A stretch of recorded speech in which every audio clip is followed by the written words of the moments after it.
मोर गुलाबी पंखुड़ी के अपार सफलता के बाद संत कुमार बघेल के स्वर में हुम देवों कावो सज धज के गोरी चलते हैं, आज आए हैं कवर धाले,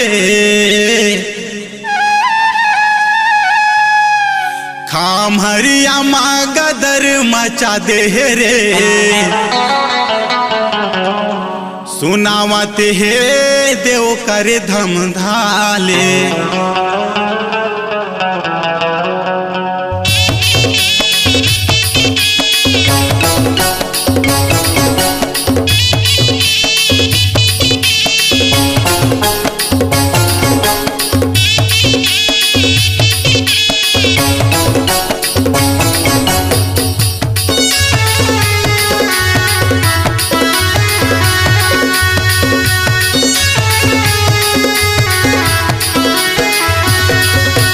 सज धज के डोरी चलते आए कंवर धाले, सज धज के गोरी चलते आए कंवर धाले, खमहरी आले गदर मचाई सुनावा थे देव कर धम धाले, खमहरी आले गदर मचाई सुनावा थे देव कर धम धाले।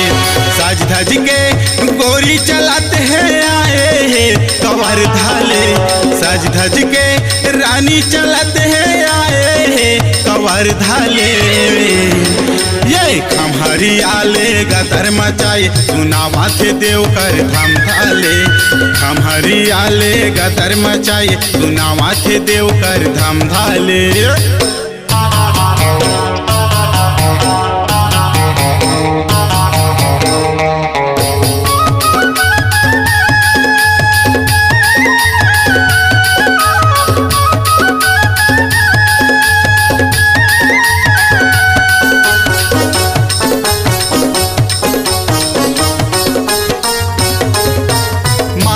टिकली कान के बाली चमकत है गोरी दुरिहाला, चमकत है गोरी दुरिहाला, चमकत है गोरी दुरिहाला। पाँव के पैरी है छम छम बोले लचकावत से कनिहाला, पाँव के पैरी है छम छम बोले लचकावत से कनिहाला। ए टुरीला देखे लया थे हाय रे, ए टुरीला देखे सिलहाटी लोहारा बिडोरा के, खमहरी आले गदर मचाए सुनावा थे देव कर धम धाले, खमहरी आले गदर मचाए सुनावा थे देव कर धम धाले।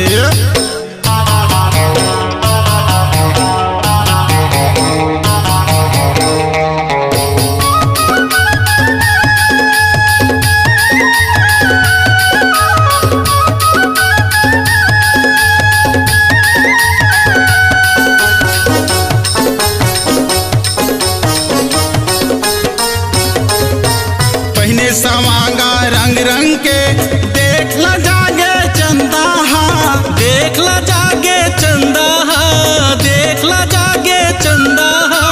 तोर जवानी के नशा चढ़े है पाँव नहीं मारा तेरा दामा, तोर जवानी के नशा चढ़े है पाँव नहीं मारा तेरा दामा।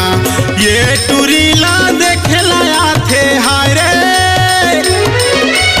ये टुरीला देखे सिलहाटी लोहारा बिडोरा के, ये खमहरी आले गदर मचाई सुनावा थे देव कर धम धाले, खमहरी आले गदर मचाई सुनावा थे देव कर धम धाले।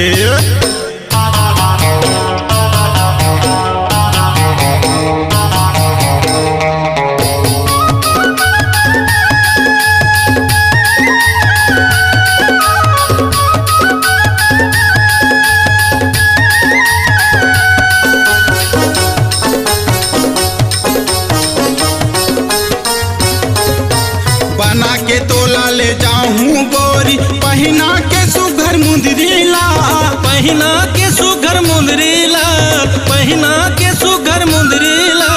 तोला सजा के तोर घर आके ओढ़ा के रानी चुनरीला, तोला सजा के तोर घर आके ओढ़ा चुनरीला ए टुरीला देखेला आथे हाय रे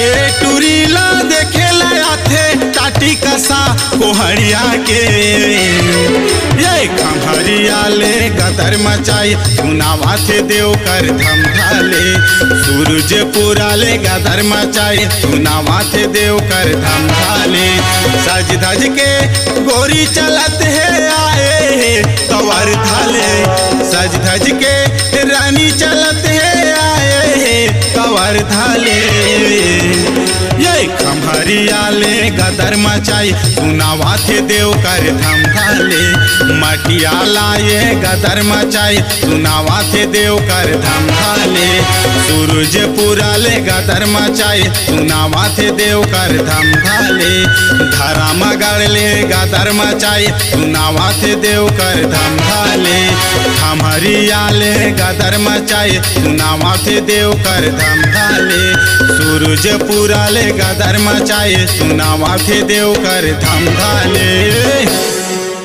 छत्तीसगढ़ी लोक रंग मोर गुलाबी पंखुड़ी, ग्राम धर्मगढ़, जिला कबीरधाम। प्रोग्राम हेतु संपर्क करें 8435043841 9009874957 7869690804।